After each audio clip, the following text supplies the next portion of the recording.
Okay, ngayon po magtungo po tayo sa aking looping statement sa aking program.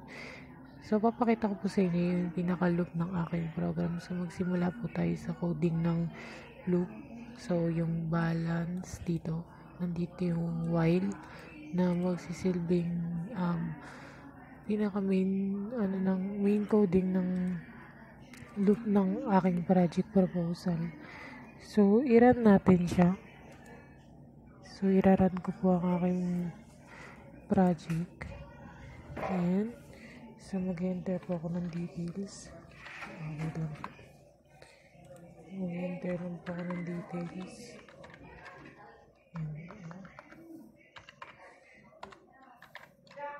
Ayan. I-enter ko po. Ayan. Then, yung principal amount. Ayan. So, sa looping natin, since nakalagay dyan was while month, less than 12, nakalagay po dito yung kung magkano yung babayaran niya monthly from month 1 to month 12. So, from month 1 ay nakalagay po specifically yung remaining balance, then yung monthly payment niya. Ayan.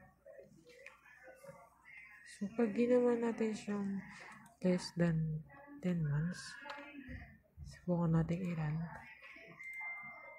Stop yung run. Ayan. Ayan. Tapos, principal amount again. 20,000.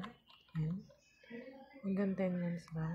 Hanggang 10 months lang siya nagko-compute. So, depende po sa inyo kung ilang buwan nyo siya. Yeah. So, yan po.